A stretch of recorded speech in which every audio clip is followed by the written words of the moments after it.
Thank you. Thank you.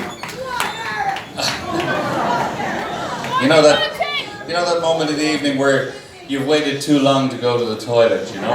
Because you were afraid you'd miss something, you know? So, yeah, I'm going to keep this really short. Thank you.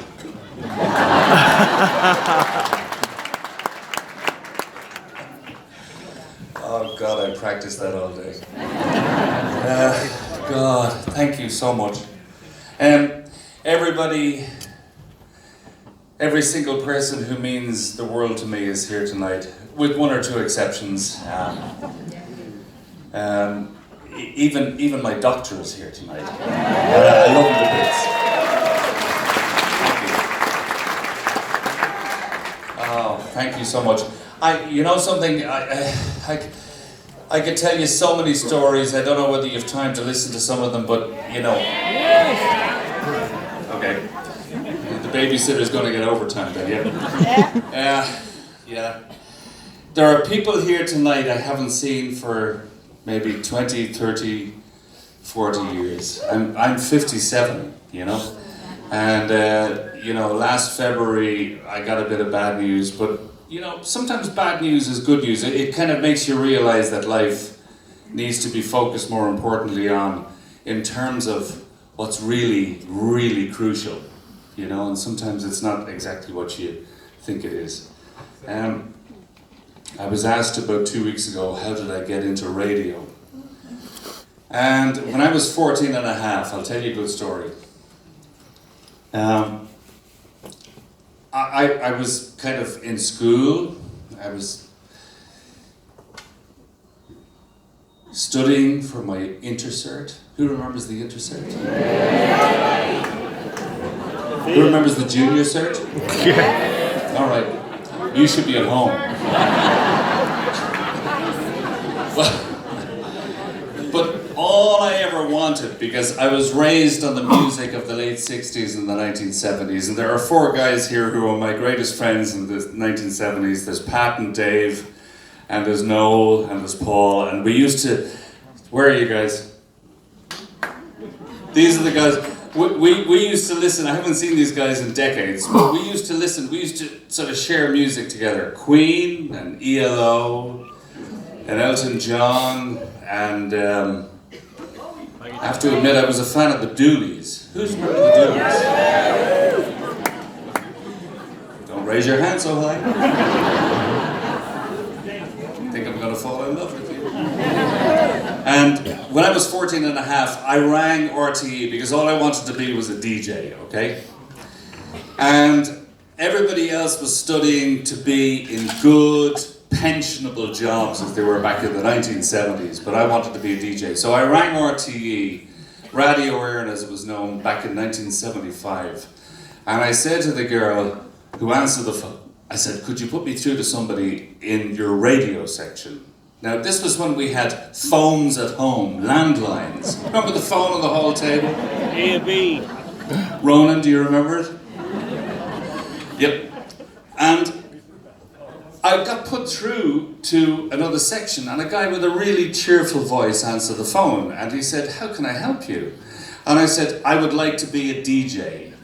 How do I get into RTE? And he said, well, that's really tricky. He said, because first of all, he said, how old are you? I said, I'm nearly 15. And he said, well, first of all, you've got to finish your education. You've got to finish school. You've got to be very good at what you do. And you got to have something else under your belt, because then you can concentrate on what you really want to do. And I said, well, I just want to be a DJ. So he said, well, first of all, study hard, finish your leaving cert, learn everything you can about music, listen to all songs you can, learn about the artists who sing them, the people who write them. And this guy actually spent 45 minutes on the phone to me that afternoon. And then he said to me, and good luck to you. I look forward to hearing you. And I said, thank you. And then in 1989, 14 years later, I joined 2FM.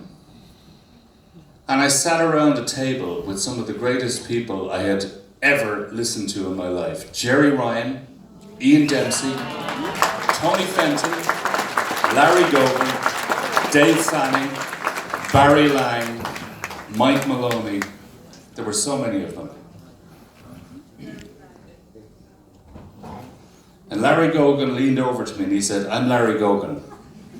And I said, "It's lovely to meet you." And he said, "It took you 14 years to get here, but you made it."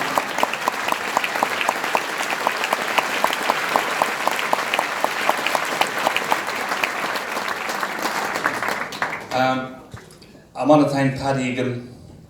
I want to thank Ronan Collins. I want to thank all of these great stars who I remember down through the years sitting opposite them in radio interviews and that, and talking about their music and talking about other people's music and talking about what influenced them. I want to thank all of you for coming along tonight. We want to thank you guys.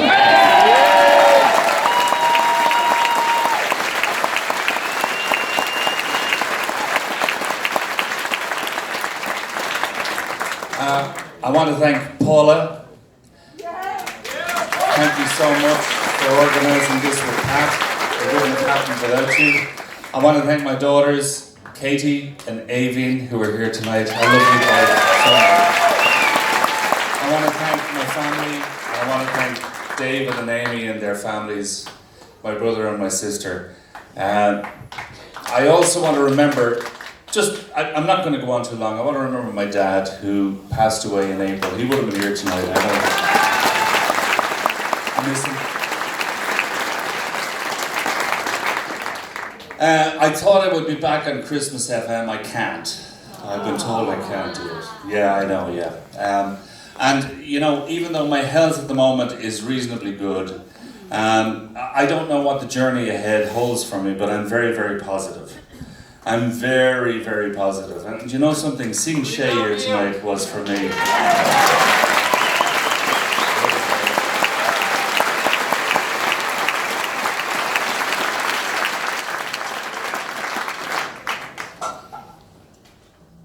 Always remember one thing.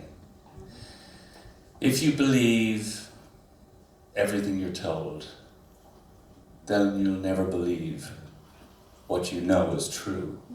And always remember that when people tell you they know more about you than you do, they're wrong. Because the only individual in the world who knows everything about you, despite what you're told by everybody else, is you. Don't ever look back. Don't ever look behind you, because there's nothing there. Always keep looking forward, okay? Out there. Keep looking ahead of you. Thank you.